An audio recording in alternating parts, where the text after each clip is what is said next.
Dieu de tous les jours, Marc Thomas, bonjour à vous toutes et à vous tous, chers amis auditeurs. Cette émission est la 4e et dernière d'une série que j'ai intitulée « Des célébrations prophétiques au cœur d'un monde en crise ». Dans la première émission, nous parlions d'être prophète en vivant et célébrant la communion fraternelle. Dans la seconde émission, nous parlions d'être prophète en célébrant et en nous reconnaissant fragiles et faillibles. Dans la troisième émission, nous parlions de célébrer et vivre en commençant d'abord par écouter la parole de Dieu et par écouter la parole des autres. Dans cette dernière émission, il s'agit de célébrer et vivre la gratitude. Il s'agit de rendre grâce et surtout, cette formule que j'expliquerai un peu plus tard et qui est un peu mystérieuse, il s'agit d'agir la grâce. Dans un monde inquiétant et parfois violent qui fait peur et qui déclenche autant de sauve qui peut, dans une société divisée par les invectives, les insultes, les rejets, dans des relations de domination et de soumission, de prise de pouvoir illégitime, d'écrasement du pauvre et du faible par le riche et le puissant. Dans ce monde-là, les chrétiens célèbrent l'Eucharistie, c'est-à-dire l'action de grâce et l'alliance. Ils chantent merci et gratitude. Sommes-nous de doux rêveurs dans le monde difficile où nous vivons?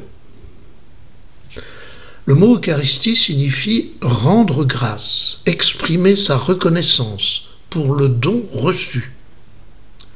En grec profane, c'est le mot charis qui désigne la grâce. Il signifie originellement, et ceci est décisif pour la coloration du mot, ce qui brille, ce qui réjouit, selon l'encyclopédie Universalis.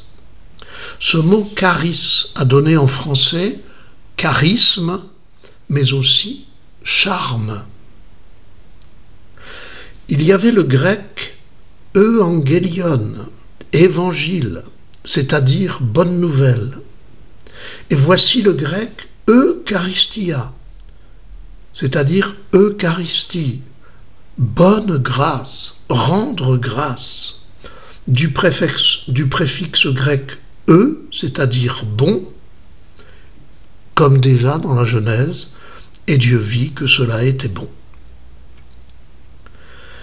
La célébration de l'Eucharistie est tout entière action de grâce, à la fois accueil et reconnaissance de cette grâce de la vie reçue, partagée, donnée. C'est la grâce, c'est-à-dire c'est gracieux et gratuit. Et nous pouvons dire gratitude pour ce don.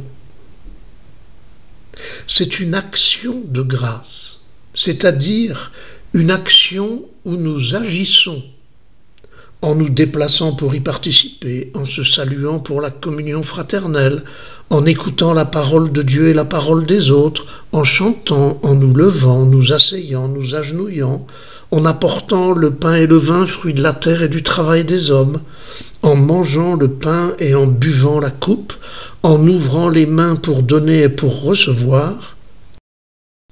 C'est déjà ce que j'appelle agir la grâce.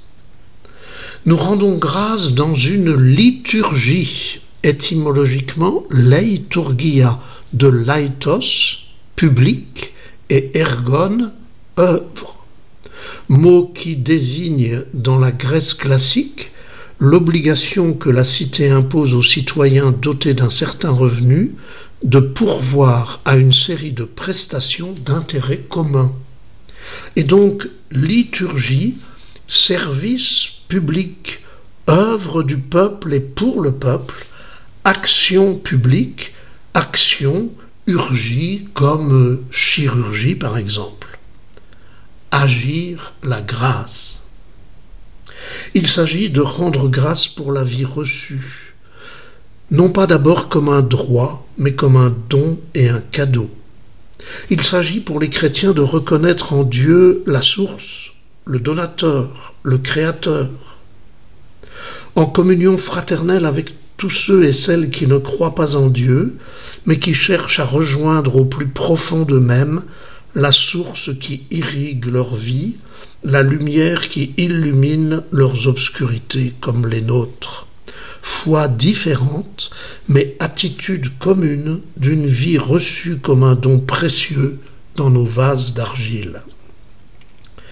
L'assemblée qui célèbre communie dans l'action de grâce au trésor de l'amour, comme un pain partagé, comme un vin de fête et d'alliance.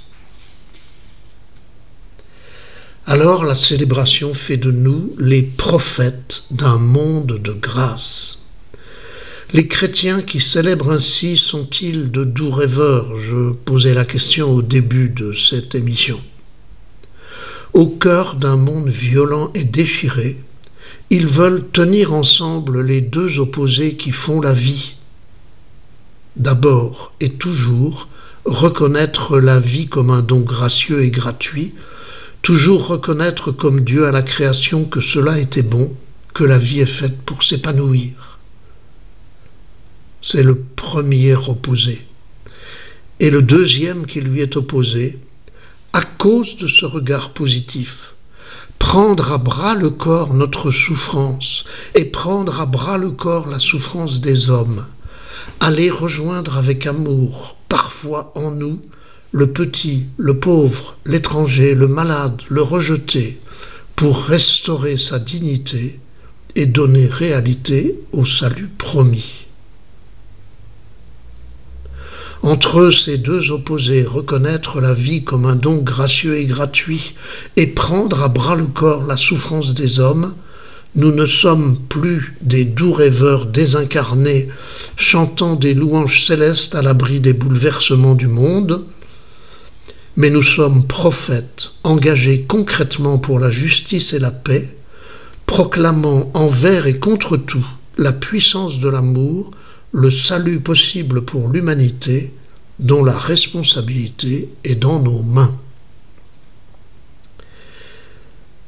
Célébration prophétique de l'action de grâce, acte fou et prophétique au cœur de la désespérance humaine, ces actes des Gandhi, Luther King, l'abbé Pierre, Mère Teresa et tant d'autres, et nos actes à nous aussi, si petits soient-ils, où la fragilité du colibri humanise les champs de bataille, où l'amour délicat opère des miracles dans la détresse. C'est cela aussi que j'appelle agir la grâce.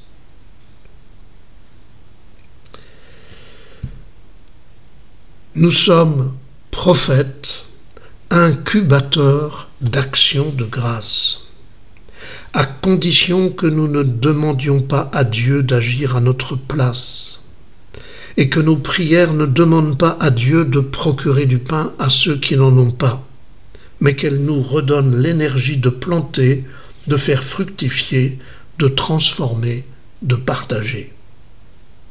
À condition que nos louanges ne célèbrent pas seulement un Dieu céleste, mais reconnaissent et chantent la louange de ces hommes et de ces femmes qui construisent le salut à la force du poignet, de leur foi et de leur conviction, si différentes soient-elles des nôtres.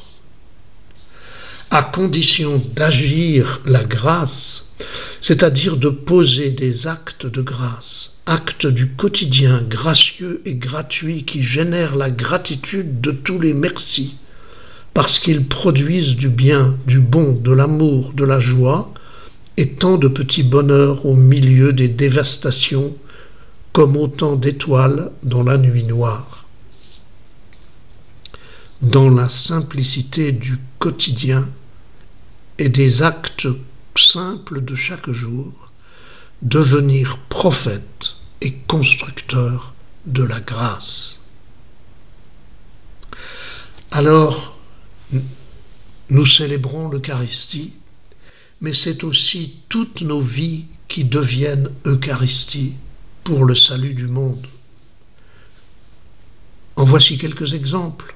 nos vies deviennent Eucharistie quand je sais dire merci, quand je peux me réjouir du progrès et du bonheur de l'autre, quand je fais un signe ou un sourire à l'automobile qui me laisse passer, quand en traversant l'épreuve je sais appeler à l'aide ou prendre la main tendue, quand je réussis à garder confiance en l'opportunité nouvelle qui vient, quand je ne me lamente pas des feuilles qui tombent en automne, mais que je sais voir les bourgeons de la vie nouvelle qui provoquent leur chute, quand les imprévus de la vie ne me tétanisent pas totalement et me permettent de voir des portes inattendues qui s'ouvrent, quand je ne me lamente plus de mon vieillissement, mais que je rends grâce de l'expérience acquise et des découvertes faites tout au long des années, quand je peux dire stop à la submersion ou à la précipitation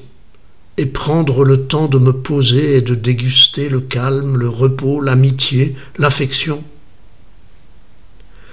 quand je peux me libérer de ce qui m'enfume, mes addictions, mes dépendances, mes tourbillons personnels ou professionnels, mes relations toxiques, pour me poser et chercher en moi mon aspiration et mes capacités au bonheur.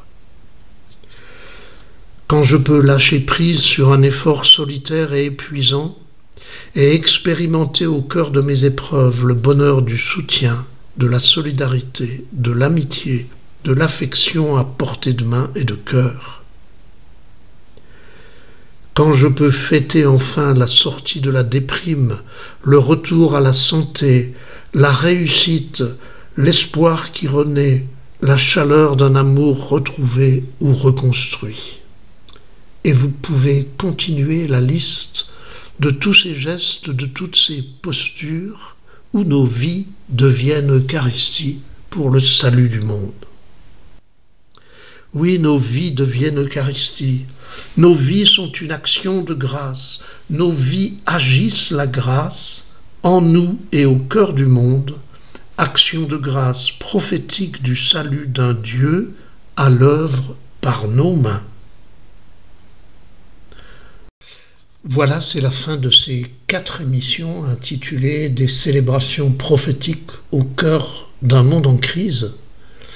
J'espère que nous y aurons tous trouvé de l'énergie positive pour être au cœur du monde, là où nous sommes, dans nos familles, dans notre vie personnelle, dans notre vie professionnelle, dans la vie de la société. Pour être des prophètes qui croient, qui proclament et qui construisent une vie meilleure possible, un bonheur possible pour nous, pour tout homme, pour l'humanité, dans la simplicité des actes, des gestes et de nos postures du quotidien. Soyons prophètes en communion fraternelle, dans nos fragilités et même quand nous sommes prêts à faillir. Soyons prophètes quand nous choisissons d'écouter d'abord l'autre, la parole, les avis différents. Soyons prophètes quand nos vies deviennent Eucharistie pour agir la grâce. Vous savez que vous pouvez réagir à ces émissions en écrivant à parole-semée@orange.fr. Je vous lirai avec plaisir.